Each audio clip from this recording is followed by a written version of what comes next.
is 7:21. Right, what Level 3 means for schools and early childhood centre has been super confusing, and despite the Education Minister trying to clear things up.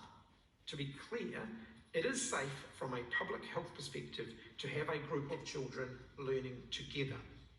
Parents can have confidence that the proposed approach is designed to keep children and their families and their teachers safe.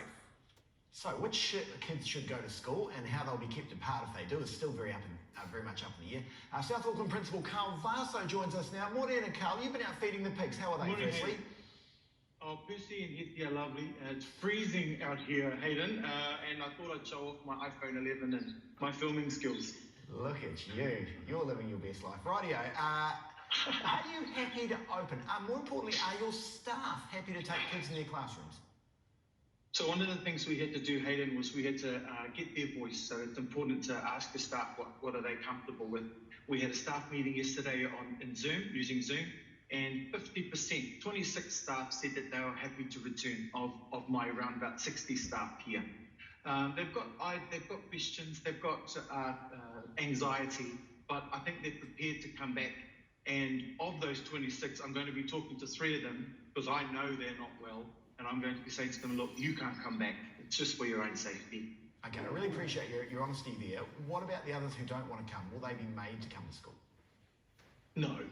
The government has said, the minister said yesterday that wherever possible, they're encouraging a lot of our families to stay home. So if you have got the people at home to look after the children, they're encouraging for the Level 3 to stay home. And I would hope that that would be the same thing for staff. Lots of our staff that have said that they can't come back in have got sick relatives, have got large newborn children, grandparents. Some of them are out of the region. I've got some staff in Wellington, in Christchurch that went home for the lockdown. And so it's important to weigh those up. It also is dependent on the results of our survey. So we've had 320 parents reply already as to our online survey we sent to them yesterday about which kids will come back. And at this stage, we're looking at about 16 children and 32 maybes. So I don't need 26 staff to teach that many children. You're going to have the best, classroom rates in the country, kids as adults. Yeah, definitely. And so today, the government allowed us to come into schools to do our inspection. So I've got 2 other senior leaders coming today. We're going to go around and we're going to look at the best classrooms to use, the best furniture to enable us to get this distancing. And also, one of the most important parts is which classrooms are the closest to the bathrooms for our kids, so they're not walking far, and the ones that aren't as far away from the office as possible. Okay, so how is a day going to look like for kids? Are they going to have classmates? Are they going to eat together at lunchtime? How's it going to work? So at this stage, some of the guidelines we've been supplied state that each bubble will be around 10 children in each bubble. And so the teacher will greet them every morning at the office. We're going to have senior leaders on the gates, just like some of the overseas models, and we'll greet the children, bring them through, get them to sanitize their hands and take them straight to class. The learning at this stage, we're going to be still doing the same learning as the online. So the children who are at school will be still connecting with those that can connect at home, and we'll be completing activities that those that can't, that have got the home packs, will do. We're going to negotiate how we play. We're going to tape off all the playgrounds. We're going to look at some safe equipment. We're going to really discuss it. But it's important that I talk to my staff and the parents and the board about what they think safe practices as well. And we'll try and align it with what the Ministry of Health is saying. Carl, how long can we go like this before, do you think, a child's education starts to be compromised?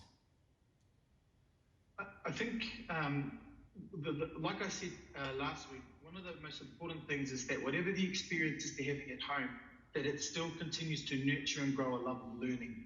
And I think it's really important. And if we are to keep going like this, one thing is for sure is that I'm a firm believer that parents as first teachers, we need to support the homes to keep these children at home. We need to make it an environment where the parents are succeeding and they're actually seeing that there's worth in this. We've seen so many examples on our own Facebook page of parents sharing the experiences they're having, texting me, crying as well about the stresses, but also just sharing and celebrating that, hey, I can do this, but we just need to make sure they have that skill and that knowledge. That would be my biggest thing.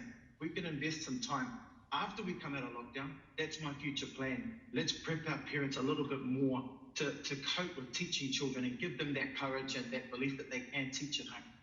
Carl, I feel like I've had a pep talk as a homeschool teacher. Thank you so much, Carl Vaso for Rowandale School. Please pass on our regards to the pigs.